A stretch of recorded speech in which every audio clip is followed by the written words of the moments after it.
문재인 대통령 취임 후 연일 화제를 모으고 있는 것 중 하나가 바로 인사입니다. 특히 경제민주화 대부라 불리는 장하성 교수가 청와대 정책실장으로 발탁되고 재벌 저격수로 꼽히는 김상조 교수가 공정거래위원장으로 내정되면서 재벌개혁과 기업 지배구조 개편 등이 본격 이루어질 것이란 기대가 커지고 있습니다.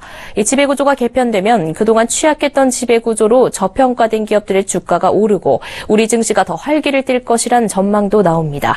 그래서 오늘 투데이 포커스에서는 문 대통령 정부의 지배구조 개편 정책이 기업들의 주가와 증시에 어떤 영향을 미칠지 김성훈 기자와 알아보겠습니다.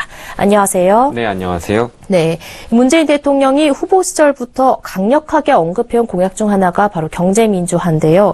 이번 청와대와 내각 인사를 봐도 경제민주화와 재벌 개혁에 대한 의지를 내보이고 있는 것 같은데요. 네, 그렇습니다. 이번에 청와대 정책실장으로 임명된 장하성 교수와 공정거래위원장으로 내정된 김상조 교수는 모두 학계와 시민단체에서 재벌 개혁 활동을 해온 인물입니다.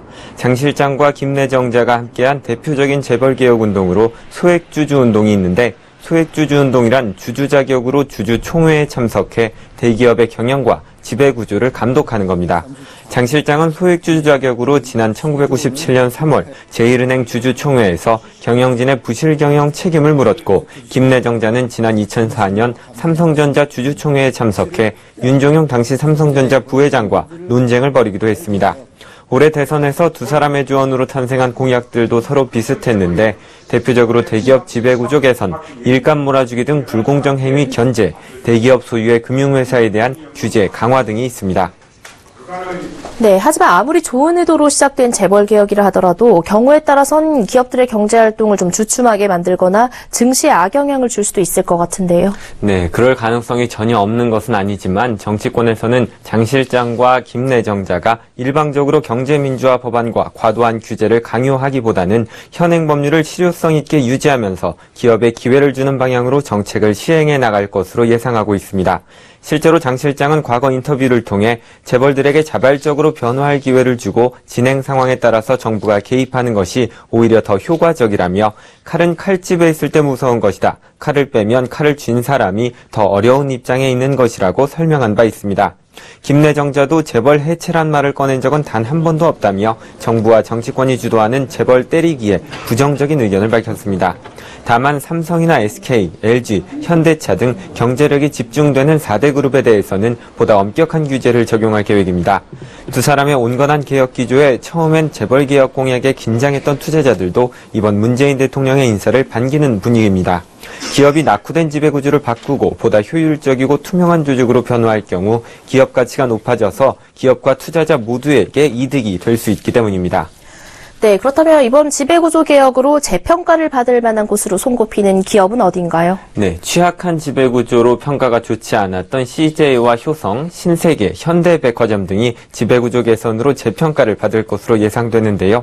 전문가들은 이들 그룹의 전직 검찰, 청와대 등 권력기관 출신의 사회이사 비중이 다른 그룹 평균을 크게 웃도는 등 지배구조 개선의 여지가 많다고 말합니다. 대신 지배구조연구소에 따르면 CJ그룹의 경우 전직 권력기관 출신의 사회이사 비중이 무려 65.5%로 30대 그룹 평균보다 25%포인트 이상 높은 것으로 나타났습니다.